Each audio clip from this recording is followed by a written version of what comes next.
الحمد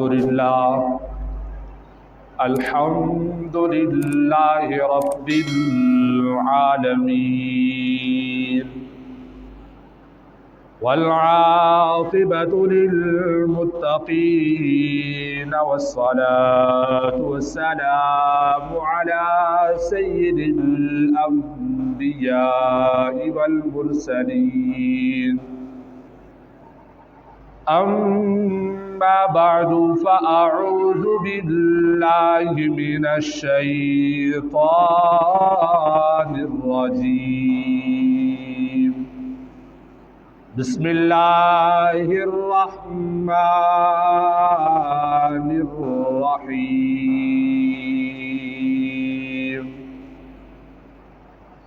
سبحان الذي أسرى بعبده ليلا من المسجد الحرام إلى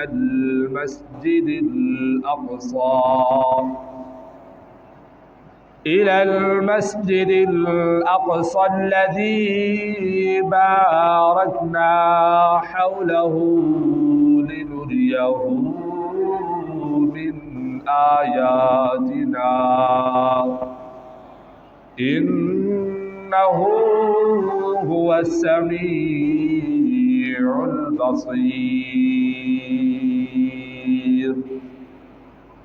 صدق الله العظيم وصدق رسوله النبي الكريم الأمين الرؤوف الرحيم ونحن على ذلك لمن الشاهدين والشاكرين والحمد لله رب العالمين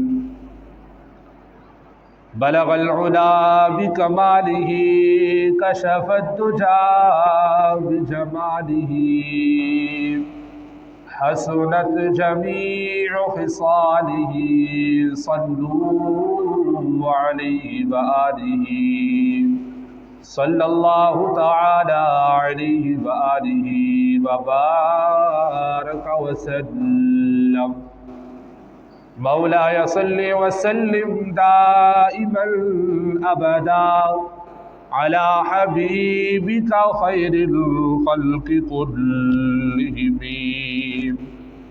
هو الحبيب الذي ترجى شفاعته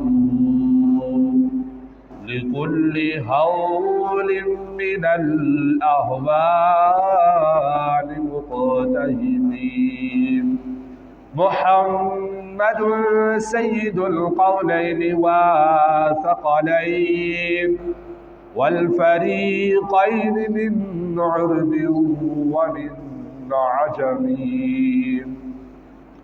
يا رب بالمصطفى بلغ مقاصدنا واغفر لنا ما مضى يا واسع الكرم۔ حضرت سیدنا صدیق اکبر رضی اللہ تعالی عنہ کا فرمان عالی شان ہے۔ آپ فرمایا کرتے تھے کہ ٹھنڈا پانی آگ کو اتنا جلدی نہیں بجھاتا، ٹھنڈا پانی آگ کو اتنا جلدی نہیں بجھاتا کہ جتنا جلدی انسان کے درود پاک پڑھنے سے رب ذوالجلال ان کے گناہوں کو مٹا دیتا ہے۔ محبت کے ساتھ، عقیدت کے ساتھ آقا نامدار حضور سرور کونین صلی اللہ تعالی علیہ وآلہ وبارک وسلم کی ذات اقدس پر مل کر ایک بار درود شریف کا نذرانہ پیش کرتے ہیں۔ میرے ساتھ مل کر شامل ہو جائیے، پڑھ لیجیے الصلاۃ والسلام علیک یا رسول اللہ، الصلاۃ والسلام علیک یا حبیب اللہ، الصلاۃ والسلام علیک یا نبی اللہ، وعلى آلك وأصحابك يا خاتم النبيين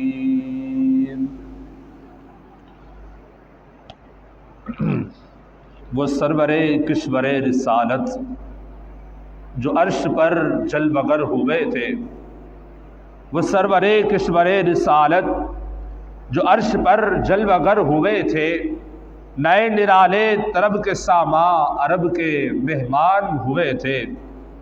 بہار ہے شادیہ مبارک، چمن کو آبادیہ مبارک، ملک فلک اپنی اپنی لے میں یہ گھر آنا دل کا بولتے تھے۔ وہاں فلک پر اور یہاں زمیں پر رچی تھی شادی مچی تھی دھومیں، وہاں فلک پر اور یہاں زمیں پر رچی تھی شادی مچی تھی دھومیں۔ ادھر سے انوار ہنستے آتے، ادھر سے نفحات اٹھ رہے تھے، ادھر سے انوار ہنستے آتے، ادھر سے نفحات اٹھ رہے تھے۔ خوشی کے بادل امڑ کے آئے، خوشی کے بادل امڑ کے آئے، دلوں کے طاؤس رنگ لائے۔ وہ نغمہ نعت کا سما تھا، حرم کو خود وجد آ رہے تھے۔ وہ نغمہ نعت کا سما تھا، حرم کو خود وجد آ رہے تھے۔ اتار کر ان کے رخ کا صدقہ یہ نور کا بٹ رہا تھا باڑا، ارے اتار کر ان کے رخ کا صدقہ یہ نور کا بٹ رہا تھا باڑا، کہ چاند سورج مچل مچل کر جبی کی خیرات مانگتے تھے، کہ چاند سورج مچل مچل کر جبی کی خیرات مانگتے تھے۔ اور عرش سے نور چلا، عرش سے نور چلا اور حرم تک پہنچا، سلسلہ میرے گناہوں کا آقا تیرے کرم تک پہنچا۔ اور تیری معراج کے جانے تو کہاں تک پہنچا، میری معراج کے میں تیرے قدم تک پہنچا، میری معراج کے میں تیرے قدم تک پہنچا۔ ہے صف آرا سب حور و ملک اور غلماں خلد سجاتے ہیں، ہے صف آرا سب حور و ملک اور غلماں خلد سجاتے ہیں۔ ایک دھوم ہے عرش اعظم پر مہمان خدا کے آتے ہیں، ایک دھوم ہے عرش اعظم پر ارے مہمان خدا کے آتے ہیں۔ قربان جائے شان و عظمت پر سوئے ہے چین سے بستر پر، قربان جائے ان کی شان و عظمت پر کہ سوئے ہوئے ہیں چین سے بستر پر۔ جبریل امین حاضر ہو کر معراج کا مجدہ سناتے ہیں، جبریل امین حاضر ہو کر معراج کا مجدہ سناتے ہیں۔ اور جبریل براق سجا کر کے فردوس بری لے کر آئے، جبریل امی براق سجا کر کے فردوس بری سے لے آئے۔ بارات فرشتوں کی آئی معراج کو دولہا جاتے ہیں، بارات فرشتوں کی آئی اور بارات فرشتوں کی آئی معراج کو دولہا جاتے ہیں۔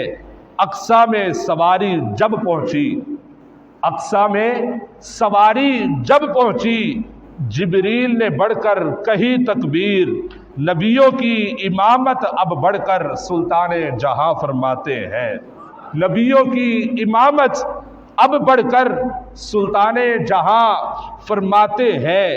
اللہ کی رحمت سے دل پر جا پہنچے دعا کی منزل پر، اللہ کا جلوہ بھی دیکھا دیدار کی لذت پاتے ہیں، اللہ کا جلوہ بھی دیکھا اور دیدار کی لذت پاتے ہیں۔ معراج کی شب سب کو یاد رکھا پھر حشر میں کیسے بھولیں گے، معراج کی شب سب کو یاد رکھا پھر حشر میں کیسے بھولیں گے۔ عطار اسی امید پر ہم دن اپنے گزارے جاتے ہیں، عطار اسی امید پر ہم دن اپنے گزارے جاتے ہیں۔ حمد و ثنا کے بعد میرے نہایت ہی واجب الاحترام لائق قدر، لائق صد درام بزرگوں، نوجوانوں، ساتھیوں، بندہ ناچیز نے آپ حضرات کے سامنے اللہ رب العزت کی لاریب اور بے عیب کتاب، مقدس و مطہر کتاب قرآن مجید و فرقان حمید میں سے ایک آیت مبارکہ تلاوت کرنے کا شرف حاصل کیا ہے۔ دعا ہے رب لم یزل مجھ ناچیز کو اس کا صحیح معنی مفہوم بیان کرنے کی توفیق عطا فرمائے، مجھ سمیت آپ کو سن کر سمجھ کر اس پر عمل پیرا ہونے کی بھی توفیق عطا فرمائے۔ الحمدللہ ثم الحمدللہ، رجب المرجب کا مہینہ اپنے اختتامی مراحل پر ہے، جس کا آخری عشرہ چل رہا ہے۔ رجب المرجب یہ وہ مہینہ ہے کہ جس کے بارے میں میرے پیارے آقا صلی اللہ علیہ وسلم جب رجب کا مہینہ آتا تو کثرت کے ساتھ یہ دعا پڑھا کرتے تھے کہ اللہم بارک لنا فی رجب و شعبان وبلغنا رمضان، کہ اے میرے اللہ ہمیں رجب و شعبان المعظم میں برکت عطا فرما اور ہمیں رمضان المبارک سے ملا دے، یعنی قریب کر دے۔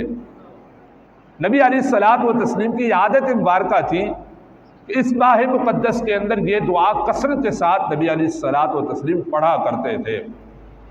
پھر ایک اور جگہ اللہ تبارک و تعالی نے ارشاد فرما دیا کہ رجب شہر اللہ و شعبان شہری و رمضان شہر امتی، کہ رجب کا مہینہ اللہ کا مہینہ ہے، یعنی میرا مہینہ ہے، اور شعبان المعظم یہ کس کا مہینہ ہے؟ نبی علیہ الصلوۃ والتسلیم نے ارشاد فرمایا یہ میرا مہینہ ہے، اور جبکہ رمضان المبارک کا مہینہ یہ میری امت کا مہینہ ہے۔ یہ حدیث مبارکہ کے اندر یہ حدیث آئی ہے جس کی میں نے آپ حضرات کے سامنے یہ حدیث مبارکہ میں نے پڑھی ہے، آپ نے سماعت فرمائی ہے۔ چونکہ ٹائم بہت مختصر ہے اور جو میرا موضوع ہے بہت طویل موضوع ہے، ہماری زندگیاں تو ختم ہو سکتی ہے مگر یہ موضوع کبھی ختم نہیں ہو سکتا۔ میری مراد کہ اسی ماہ مقدس کے اندر 27 رجب المرجب کی شب، پیر کا دن، رات کا آخری حصہ، اس دن کیا واقعہ پیش آیا تھا کہ جس کی وجہ سے اس رات کو اور اس مہینے کو بڑی برکت اور بڑی فضیلت حاصل ہے۔ اس ماہ مقدس کے اندر اور اس ماہ شب کے اندر 27 رجب المرجب کے اندر اللہ تبارک و تعالی نے اپنے پیارے حبیب سردار کائنات سرور کائنات صلی اللہ علیہ وسلم آپ کو اپنے دیدار سے مشرف فرمایا، یعنی کہ رب ذوالجلال نے اپنے پیارے حبیب کو اپنا جلوہ دکھایا، اپنا دیدار کروایا، اور یہ فقط نبی علیہ الصلوۃ والتسلیم کا ہی خاصہ ہے، نبی علیہ الصلوۃ والتسلیم ہی کی فضیلت ہے کہ نبی علیہ الصلوۃ والتسلیم نے سر کی آنکھوں سے رب ذوالجلال کا دیدار کیا، رب ذوالجلال کا جلوہ دیکھا۔ تو پھر آج کا جو میرا موضوع ہے مختصر سے وقت کے اندر انشاءاللہ معراج مصطفیٰ کے حوالے سے آپ کے سامنے پیش کر رہا ہوں۔ اللہ تعالیٰ سے دعا کرتے ہیں کہ مجھے حق سچ کلمات کہنے کی توفیق عطا فرمائے۔ میں نے جو آپ حضرات کے سامنے آیت مبارکہ تلاوت کی ہے، رب ذوالجلال نے اپنے پاک کلام میں ارشاد فرمایا کہ سبحان الذی، پاک ہے وہ ذات۔ رب ذوالجلال آپ اندازہ فرمائیے کس طرح سے معراج کا واقعہ تذکرہ کر رہا ہے، کس طریقے سے رب ذوالجلال اس کو بیان فرما رہا ہے، اور خود رب ذوالجلال ارشاد فرما رہا ہے کہ سبحان الذی، پاک ہے وہ ذات، اسرا، جس نے سیر کرائی، بعبدہ، اپنے خاص بندے کو، لیلا من المسجد الحرام الی المسجد الاقصی، رات کے تھوڑے سے پہر میں، تھوڑے سے وقت میں مسجد حرام سے مسجد اقصی تک۔ سبحان الذی، اللہ تعالیٰ نے فرمایا کہ پاک ہے وہ ذات۔ اللہ تعالیٰ نے اپنی پاکی کو پہلے بیان فرمایا۔ اللہ تبارک و تعالیٰ ہر چیز پر قدرت رکھنے والا ہے۔ اللہ تبارک و تعالیٰ نے اس آسمان کو بنایا، طاقت رکھتا ہے، پاک ہے وہ ذات۔ پھر اللہ تعالیٰ نے ان چاند، سورج، ستاروں کو بنایا، رب ذوالجلال قدرت رکھتا ہے۔ رب ذوالجلال نے اس پوری کائنات کو تخلیق فرمایا، رب ذوالجلال نے انسانوں کو تخلیق فرمایا، رب ذوالجلال نے جانوروں کو تخلیق فرمایا، انہیں پیدا فرمایا۔ رب ذوالجلال اس چیز پر قادر ہے۔ تو رب ذوالجلال نے سب سے پہلے اپنی پاکی کو بیان کرتے ہوئے ارشاد فرمایا کہ سبحان الذی، پاک ہے وہ ذات جس نے سیر کرائی اسرا، جس نے اپنے بندے کو، اپنے خاص بندے کو سیر کرائی۔ اب میرے دوستو غور فرمائیے گا، اسرا رب ذوالجلال نے ارشاد فرمایا کہ سیر کرائی۔ اب سیر بھی ہوئی کیسے؟ مختصر وقت کے اندر نبی علیہ الصلوۃ والتسلیم آرام فرما رہے تھے، جبریل امین حاضر ہوتے ہیں اور نبی علیہ الصلوۃ والتسلیم کو اٹھاتے ہیں۔ نبی علیہ الصلوۃ والتسلیم وضو فرماتے ہیں، اپنے گھر کے دروازے کی کنڈی کھولتے ہیں، نبی علیہ الصلوۃ والتسلیم جبریل امین کے ساتھ چلے جاتے ہیں۔ جس وضو سے نبی علیہ الصلوۃ والتسلیم نے جس پانی سے وضو فرمایا وہ پانی ابھی چل رہا ہے۔ جس پر آپ آرام فرما تھے وہ بستر ابھی گرم تھا، اور جس سے آپ نے اپنے ید اللہ والے ہاتھوں سے کنڈی کھولی تھی وہ کنڈی ابھی ہل رہی تھی۔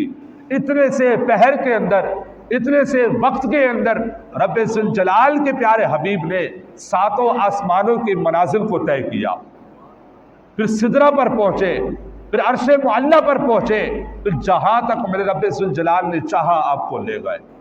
پھر وہاں پر راز و نیاز کی باتیں ہوئی، پھر رب ذوالجلال نے آپ کو تحائف عطا فرمائے، پھر اس کے بعد واپسی ہوئی، ساتوں آسمانوں سے پھر واپسی ہوئی۔